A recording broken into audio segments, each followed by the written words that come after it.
요한복음 19장 31절부터 42절의 말씀을 함께 교독합니다.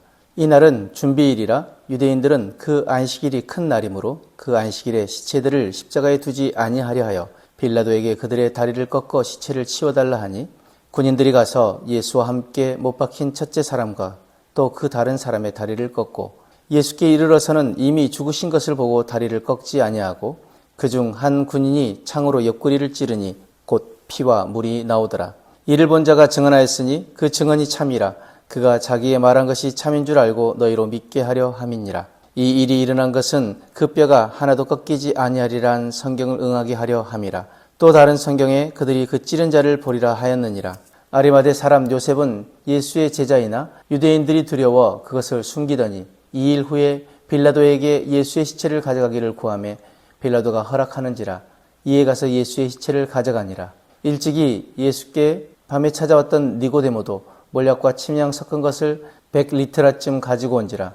이에 예수의 시체를 가져다가 유대인의 장례 법대로 그 향품과 함께 세마포로 쌌더라. 예수께서 십자가에 못 박히신 곳에 동산이 있고 동산 안에 아직 사람을 장사한 일이 없는 새 무덤이 있는지라. 이날은 유대인의 준비일이요 또 무덤이 가까운 고로 예수를 거기 두니라. 여러분의 사랑의 한계는 어디까지입니까? 어떤 것까지 내어줄 수 있습니까? 우리 주님의 사랑은 말로 하는 사랑이 아니라 끝까지 내어주는 사랑이었습니다. 예수님은 단지 고난을 받으신 것이 아니라 물과 피를 다 쏟으시며 우리를 사랑하셨습니다.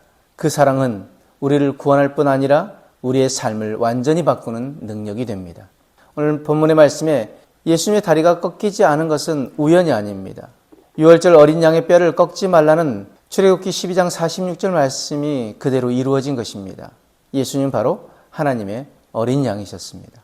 이스라엘이 어린 양의 피로 애굽에서 해방된 것처럼 우리는 예수님의 피로 죄의 속박에서 해방되었습니다. 34절 35절 말씀은 스가랴서 12장 10절에 그들이 그 찌른 자를 보리라 한 말씀을 그대로 이루십니다.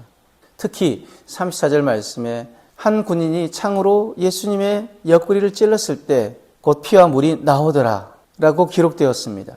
이것은 단순한 현상이 아니라 의미입니다. 피는 죄 사함과 속죄를, 물은 정결과 새 생명을 의미합니다. 예수님의 십자가는 우리를 용서하시고 새롭게 하시는 완전한 구원의 사건입니다.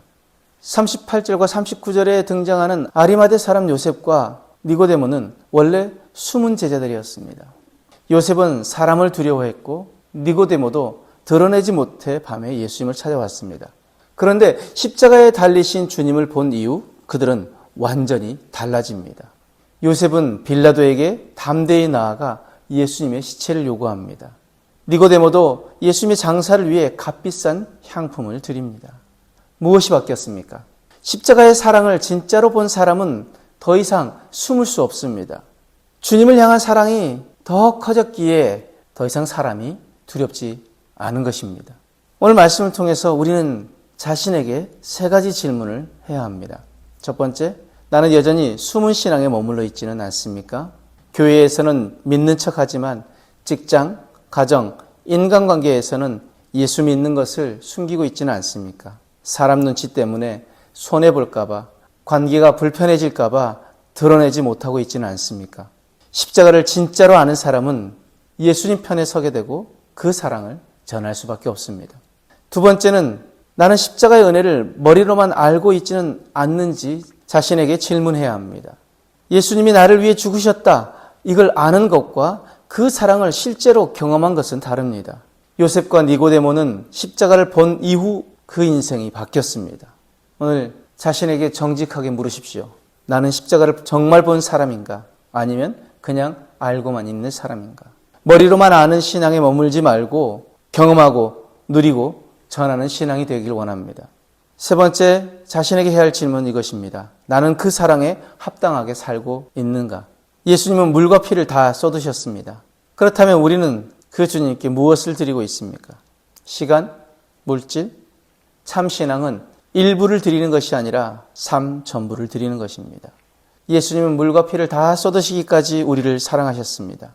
흘리신 그 피로 우리의 죄가 씻겼습니다. 쏟으신 그 물로 우리에게 새 생명을 주셨습니다. 모든 것을 내어주심으로 우리를 살리셨습니다. 그 사랑을 경험한 사람은 더 이상 예전처럼 살 수 없습니다. 십자가 앞에서 우리는 선택해야 합니다. 숨을 것인지 드러낼 것인지, 계산하며 살 것인지 헌신하며 살 것인지. 오늘 이 질문 앞에 우리의 선택이 주님을 기뻐하시는 선택이 되어지길 원합니다. 기도하겠습니다. 사랑의 주님, 물과 피를 다 쏟으신 그 사랑을 머리로만 아는 것이 아니라 삶으로 살아내게 하여 주옵소서. 두려움을 이기게 하시고 담대히 주님 편에 서게 하시며 주님께 합당한 삶을 살게 하여 주옵소서. 감사하며 예수님 이름으로 기도합니다. 아멘.